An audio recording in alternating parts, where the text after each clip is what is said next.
दैदेननाय UPPL सरकारखौ नागारनानै grid ओंखारबोदों। हाग्रामा महिलारि दैदेननाय BPF दोलोखौ फिन सरकाराव लाबोनो थाखाय इउपिपिएल आरो बिजेपि दोलोनि सोद्रोमाफोरा मदद होफैदों आरो होफैदों।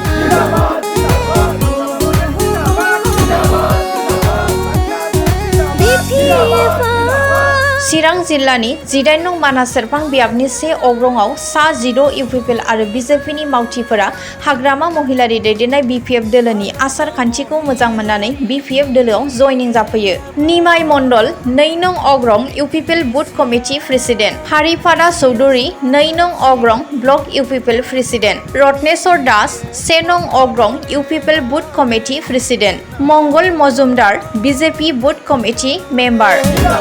हाग्रामा महिलारि अबिहने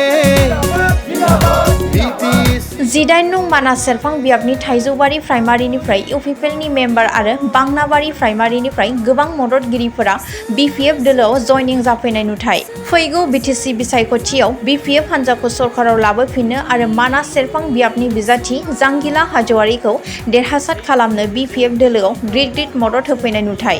जोंनि बड'लेण्डआव